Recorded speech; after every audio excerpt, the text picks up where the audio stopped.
ಕೃಷಿ ಅಧಿಕಾರಿ ಮತ್ತು ಸಹಾಯಕ ಕೃಷಿ ಅಧಿಕಾರಿ ಹುದ್ದೆಗಳಿಗೆ ಕೆಇದವರು ನಿನ್ನೆ ನೋಟಿಫಿಕೇಶನ್ ಬಿಟ್ಟಿದ್ದಾರೆ. ಈ ನೋಟಿಫಿಕೇಶನ್ ಬಿಟ್ಟ ಮೇಲೆ ಬಹಳಷ್ಟು ಪ್ರಶ್ನೆಗಳು ಇಲ್ಲಿ ನಮ್ಮ ಮುಂದಿದೆ, ವಿದ್ಯಾರ್ಥಿಗಳ ಮುಂದೆ ಇದೆ. ಏನಂದರೆ, ಸರ್ಕಾರ ಈಗ ತಾನು ಮಾತು ಕೊಟ್ಟಂತೆ, ಸರ್ಕಾರ ಏನು ಮಾತು ಕೊಟ್ಟಿತ್ತು, 56,000 ಹುದ್ದೆಗಳಿಗೆ ನಾವು ನೋಟಿಫಿಕೇಶನ್ ಮಾಡ್ತೀವಿ ಅಂತ ಹೇಳಿದ್ರು, ಅದಕ್ಕೆ ಬದ್ಧವಾಗಿದೆಯಾ ಅಂತ ಪ್ರಶ್ನೆ ಇದೆ. ಅಥವಾ ವಿದ್ಯಾರ್ಥಿಗಳನ್ನು ಡೈವರ್ಟ್ ಮಾಡೋದಕ್ಕೆ ಈಗ ನೆಕ್ಸ್ಟ್ ಮುಂದಿನ ದಿನಗಳಲ್ಲಿ ಬಹಳಷ್ಟು ಹೋರಾಟಗಳು ವಿದ್ಯಾರ್ಥಿಗಳು ಹಮ್ಮಿಕೊಳ್ಳಲಿದ್ದಾರೆ. ಸರ್ಕಾರ ಹೇಳಿದೆ ಆಲ್ರೆಡಿ 1 ವರ್ಷ ಯಾವುದೇ ಹೋರಾಟ ಮಾಡೋಂಗಿಲ್ಲ ಅಂತ ಹೇಳಿದ್ದಾರೆ. ಸರ್ವಾಧಿಕಾರ ಅಂತ ನಡೀತಾ ಇದೆ.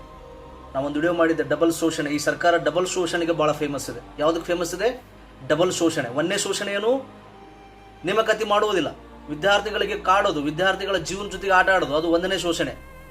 ನೀವು ಈ ಥರ ಅನ್ಯಾಯ ಮಾಡ್ತಾ ಇದ್ದೀರ ಅಂತ ಹೋರಾಟ ಮಾಡಕ್ಕೆ ಕುಂತ್ರೆ ಆ ಹೋರಾಟವನ್ನು ಹತ್ತಿಕ್ಕೋದು, ಅದು 2ನೇ ಶೋಷಣೆ. ನಮ್ಗೆ ಅನ್ಯಾಯ ಆಗಿದೆ, ನಮ್ಗೆ ನ್ಯಾಯ ಕೊಡಿ ಅಂತ ಕೇಳೋಂಗೂ ಇಲ್ಲ ಈ ರಾಜ್ಯದಲ್ಲಿ. ಅಂಥ ಪರಿಸ್ಥಿತಿ ಉಲ್ಬಣ ಆಗಿದೆ.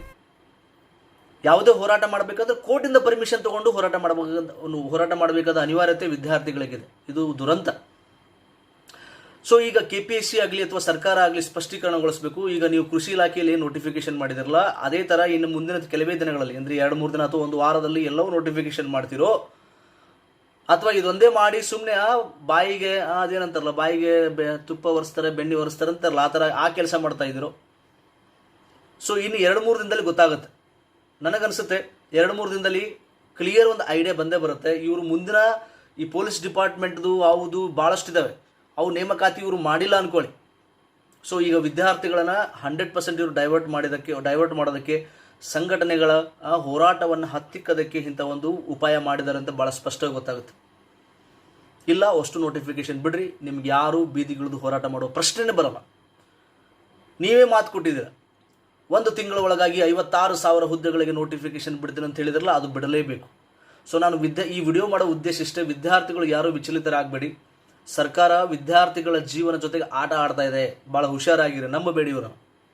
56,000 ಹುದ್ದೆಗಳಿಗೆ ನೋಟಿಫಿಕೇಶನ್ ಬಿಟ್ಟಾಗ ಮಾತ್ರ ನೀವು ರಿಲ್ಯಾಕ್ಸ್ ಆಗೋದು, ಅವಾಗ ನೀವು ಸಮಾಧಾನ ಆಗ್ರಿ. ಅಲ್ಲಿ ತನಕ ಸಮಾಧಾನ ಇಲ್ಲ. ಯಾಕಂದರೆ ಅವಾಗ ಇವರು ಒಂದಿಷ್ಟು ಗೇಮ್ ಪ್ಲಾನ್ಗಳು ಇರ್ತವೆ ಸರ್ಕಾರದ. ಆ ಗೇಮ್ ಪ್ಲಾನ್ ನಮ್ಗೆ ಅರ್ಥ ಆಗಲ್ಲ. ನೋಡಿ, ಎಲ್ಲರೂ ಏನು ಮಾಡಿಬಿಟ್ರು, 1 ತಿಂಗಳೊಳಗೆ 56,000 ನೋಟಿಫಿಕೇಶನ್ ಆಗುತ್ತೆ ಅಂತ ಎಲ್ಲರೂ ನಂಬಿಬಿಟ್ರು. ನಂಬಿ ಖುಷಿಯಾಗಿದ್ರು. ಏನು ಮಾಡಿದ್ರು? ಎಲ್ಲೆಲ್ಲಿ ನಂಬಿದ್ರು ಎಲ್ಲ ಕಡೆ ದೋಖ ಆಗಿದೆ. ಸೊ ಆ ಹಿನ್ನೆಲೆಯಲ್ಲಿ ವಿದ್ಯಾರ್ಥಿಗಳು ಯಾವಾಗಲೂ ಅಲರ್ಟ್ ಇರಬೇಕು. ನಿಮ್ಮ ಹಕ್ಕುಗಳನ್ನು ನೀವೇ ಪಡ್ಕೋಬೇಕು. ಮುಂದೆ ಏನಾದರೂ ಹೋರಾಟಗಳಾದ್ರೆ ಅದಕ್ಕೆ ದಯವಿಟ್ಟು ಬೆಂಬಲಿಸಿ. ಆ ಒಂದು ಹೋರಾಟಗಳು ಯಶಸ್ವಿ ಆಗಲಿ, ಶಾಂತಿಯುತವಾಗಲಿ, ಸಂವಿಧಾನಾತ್ಮಕವಾಗಿ ಆಗಲಿ. Okay, thank you.